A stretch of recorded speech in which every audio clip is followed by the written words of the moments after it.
రమణారెడ్డి గారికి ఇప్పుడు సాధారణంగా వేదికపైకి ఆహ్వానం పలికేస్తున్నాము. Sir please welcome on stage.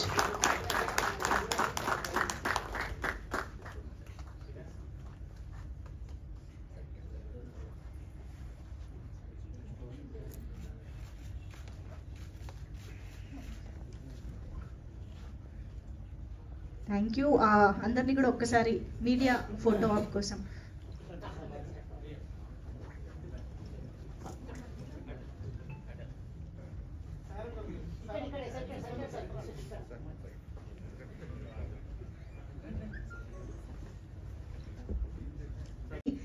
Encourage చేయడానికి, సపోర్ట్ చేయడానికి విచ్చేసిన ఎమ్మెల్యే గారిని ఇప్పుడు మాట్లాడవలసిందిగా రిక్వెస్ట్ చేస్తున్నాము. శ్రీ కేవి రమణారెడ్డి గారి మాటలు ఇప్పుడు విందాము. Sir please.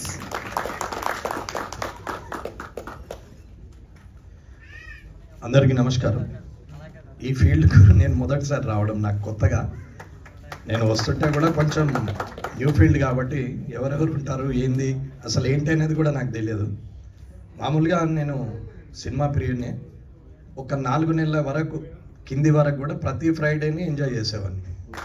Friday to Saturday వరకు సినిమాలన్నీ కంప్లీట్ చేసేవాడిని. 3 రిలీజ్ కానీ 4 రిలీజ్ కానీ అన్నీ చూసేవాడిని కంప్లీట్. సో ఆగస్టు నుంచి కంప్లీట్గా షెడ్యూల్ చేంజ్ అయిపోయింది. సో ఆ 100 days ప్రోగ్రామ్తో సినిమాలకు దూరమై ఇప్పటికీ 6 నెలలు అవుతున్నాను. సినిమాలు ఓటీటీలో కూడా నేను కంపల్సరీ చూస్తాను. అది last cinema election voting last canvassing last day 28th అవుతుంది. 29th నాడు ఓటీటీలో నాగేశ్వరరావు సినిమాని అంటే రవితేజ గారిది, అట్లాగే బాలకృష్ణ గారి సినిమాని చూస్తూ ఇంట్లోనే కూర్చున్నాం. 30th రోజు పోలింగ్. ఇది నేను అన్ని టీవీలలో కూడా చెప్పాను. సో మొదటి నుంచి సినిమాలు అంటే చాలా ఇష్టం. అత్యంత తక్కువ ఖర్చుతోని ఎక్కువ సంతోషపడేది సినిమా. మిగతా అన్ని వ్యసనాలే కానీ సినిమా మాత్రం వ్యసనం కాదు. సో మిగతా అలవాట్లు ఏమున్నా అది తన ఆస్తుల్ని కలిగిస్తుంది, కానీ ఈ సినిమా మాత్రము పెట్టిన 150 రూపాయల్లో 100 కోట్ల సంతోషం అనుభవించవచ్చు. సో ఆ 2.5 గంటలు అన్నీ మర్చిపోవచ్చు. ఇలాగే సత్యం గారి లాగా, ప్రభాస్ శ్రీనివాస్ లాగా వీళ్ళలాగా కామెడీ చేస్తుంటే అది చూస్తూ జ్ఞాపకం చేసుకుంటూ బాగా సినిమాలు చూడొచ్చు. నేను సత్యం గారి పొలిమేర సినిమా కూడా చూశాను. 1, 2 చూడలేకపోయాం, టైం లేదు. సో ప్రభాస్ శ్రీనివాస్ గారిది చాలా కామెడీ సీన్స్ చూసాం. బ్రహ్మానంద గారు నుంచి మొదలు పెడితే అంటే సుత్తివేలు వీరభద్రరావు గారి నుంచి మొదలు పెడితే ఇప్పటి కమెడియన్స్ వరకు కూడా అందరి కూడా నోటెడే. ముఖ్యంగా హాస్య నటులలో రాజేంద్ర ప్రసాద్ గారు చాలా ఇష్టం. ఆయనతో మొన్న రీసెంట్గా ఒక కళాభారతి ప్రోగ్రాంలో కలవడం జరిగింది. సినిమా యాక్టర్లతో కలవడం ఇది 2వసారి. ఇది నేను లాంచింగ్ ప్రోగ్రామ్కి సాయిరామ్ శంకర్ అంటే నేను ఆ క్రౌడ్లో ఆయనను గుర్తుపట్టలేదు. మామూలుగా అందరితో ఉన్నాడు. నేను వెళ్ళిపోయి నేను పల్స్ పోలియో ప్రోగ్రామ్ ఉంది, కలెక్టర్ వెయిట్ చేస్తున్నారు, బాగుండదు, నేను మళ్ళీ హాఫ్ అన్ అవర్లో బ్యాక్ వస్తానని అందరికి చెప్పి వెళ్ళిపోయాము. మళ్ళీ వచ్చిన తర్వాత మర్చిపోయాను, అసలు వీళ్ళని రమ్మన్నది కూడా ఐడియా లేదు. ఎందుకంటే ఇది నాకు సంబంధించిన ఫీల్డ్ కాదు, టచ్ కూడా లేదు. సో మళ్ళీ పరిచయం చేసుకున్నప్పుడు ముఖం చూశాను. అరే మీరు అని అంటే ఇట్లా అంటే అప్పుడు 143 బంపర్ ఆఫర్ నేను మీ సినిమాలు చూశానని చెప్పాను. తర్వాత ఆయన ఎందుకు పిలుస్తున్నారు అని అడిగితే చెప్పారు ఇట్లా అని. సరే కామారెడ్డి అని ఉంది అని అంటే అప్పుడు సరే కామారెడ్డి చూపించారు, బాగుంది, సరే వస్తానన్నాను. అంటే ఆయన పిలిస్తే వచ్చిండని ఆయన అనుకుంటుండు, ఎప్పుడు పిలుస్తాడా నేను వస్తాను నేను అనుకున్నాను. ఎందుకంటే ఇది ఇంట్రెస్టింగ్ ఫీల్డ్. వాస్తవంగా నేను ప్రేమ ఖైదీ మన బాలాశ్రీ గారు అండ్ హరీష్ గారు దాని ఏమంటారు సెలక్షన్స్ కోసం నేను కూడా అటెండ్ అయ్యాను, ఆడిషన్స్. నేను అప్పుడు కాంట్రాక్ట్ చేసేవాడిని. ఆడిషన్స్కి వచ్చాము. తర్వాత ఫైనల్ ఆడిషన్స్కి మిస్ అయిపోయాం, రాలేదు. అది బిజినెస్ మీద ఇంట్రెస్ట్ ఉన్నట్టు వెళ్ళిపోయాము. ఫీల్డ్లోకి రావాలనే ఇంట్రెస్ట్ చాలా ఉండేది, చిన్నప్పటి నుంచి అలాగే పెరిగాం. పొలిటికల్ ఇంట్రెస్ట్ 2000లో స్టార్ట్ అయింది. సో తర్వాత రాజశేఖర్ రెడ్డి గారి ద్వారా ప్రయాణం చేస్తూ అలా పబ్లిక్లో అంటే మనం ఉన్నప్పుడు ఎవరైనా మనకు పవర్ ఉన్నప్పుడు కానీ, డబ్బు ఉన్నప్పుడు కానీ, మనము పబ్లిక్లో సెలబ్రిటీగా ఉన్నప్పుడు కానీ మనము అందరూ ఐడెంటిఫై చేసేటప్పుడు ప్రతి ఒక్కరూ మనకు రెస్పెక్ట్ ఇస్తారు. కానీ మనం చనిపోయిన తర్వాత కూడా జ్ఞాపకం ఉంచుకుంటారు చూడండి, ఆ లైఫ్ ఉండాలి. కాబట్టి అది ఏ ఫీల్డ్లో పనిచేస్తుంది అంటే పొలిటికల్ ఫీల్డ్లో పనిచేస్తుంది. సో మనం చనిపోయిన తర్వాత కూడా 100 సంవత్సరాలు గుర్తుంచుకుంటారు జనం అంటే ఆ ఫీల్డ్లో మనం చేసే మంచి పనితోనే అనే ఉద్దేశం మీద అటు టర్న్ అయ్యాం. సరే, ఇక్కడికి తను వచ్చిన తర్వాత రావడం నాకు చాలా హ్యాపీగా అనిపించింది. So this is the first time. ఏది ఉన్నా ఉన్నప్పుడే కనపడుతుంది, మంచితనం మాత్రం మనకు లేనప్పుడు కూడా కనపడుతుంది.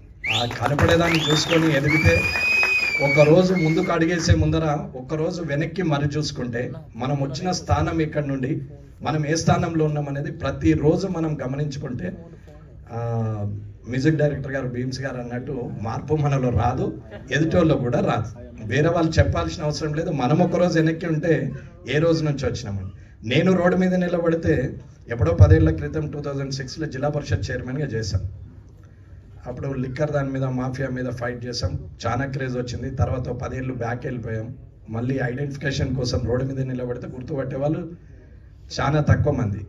కానీ తిరిగి మళ్ళీ ఇవాళ నేను వెళ్తా ఉంటే ఇక్కడనే కాదన్నా, నేను ఎక్కడికి వెళ్ళిన ఆల్ ఓవర్ ఇండియాలో ఇప్పటి వరకు, ఆఖరికి నార్త్ ఈస్టర్న్ స్టేట్స్ వాళ్ళు కూడా వచ్చి ఫోటో దిగారు బికాస్ ఆఫ్ పంచే. అంటే ఈజ్ ద జాయింట్ కిల్లర్. ఆ క్రెడిట్ కూడా రేవంత్ రెడ్డి గారికి, కేసీఆర్ గారికి, నా గొప్పతనం ఏం కాదు. సో ఎప్పుడైనా మన స్టాండర్డ్స్ మనకు తెలిసినప్పుడు, మనం ఎంతైతే ఎదిగినా మన స్టాండర్డ్స్ మనకు తెలుస్తాయి. కాబట్టి వెనక్కి మరి చూసుకుంటే మన గత జీవితం జ్ఞాపకం వచ్చినప్పుడు భవిష్యత్తులో ఎంత దూరం పోయినా వర్తమానంలో పద్ధతిగా మాత్రం ఉండగలుగుతాం. కాబట్టి వెనక్కి చూసి, గతంని చూసి, వర్తమానంలో నడిచి భవిష్యత్తును ఊహించుకున్న వాళ్ళు సక్సెస్ అవుతారు. ఏది పర్మనెంట్ కాదు, ఏది కూడా శాశ్వతం కాదు. ఒక్క పేరు తప్ప ఏది శాశ్వతం కాదు. డబ్బు కాదు, పర్సనాలిటీ కాదు, ఏది కాదు.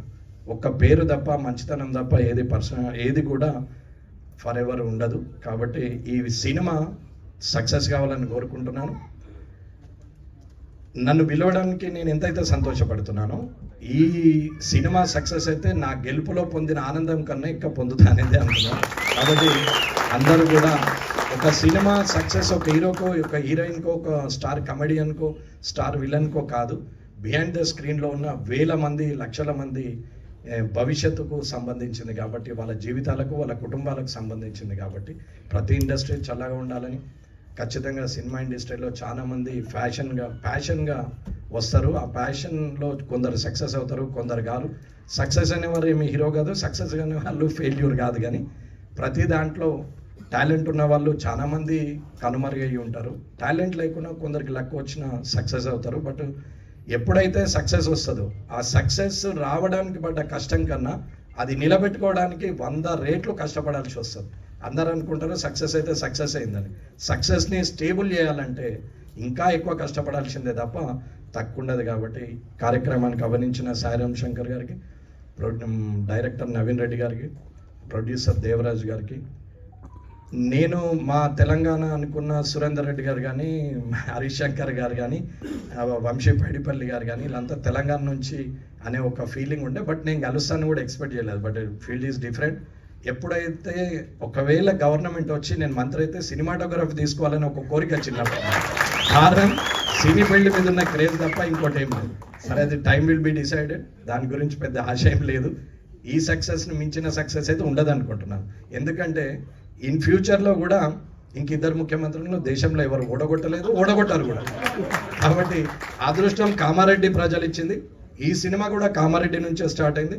పేరు కూడా కామారెడ్డి శంకర్ అని పెట్టుకోవడం నిజంగా సంతోషం. ఇది దానికోసం నేను చాలా హ్యాపీ ఫీల్ అవుతున్నా. సినిమా సక్సెస్ కావాలని ఆ భగవంతుని ప్రార్థిస్తూ ఈ అవకాశం ఇచ్చిన మీ అందరికి కూడా ధన్యవాదాలు.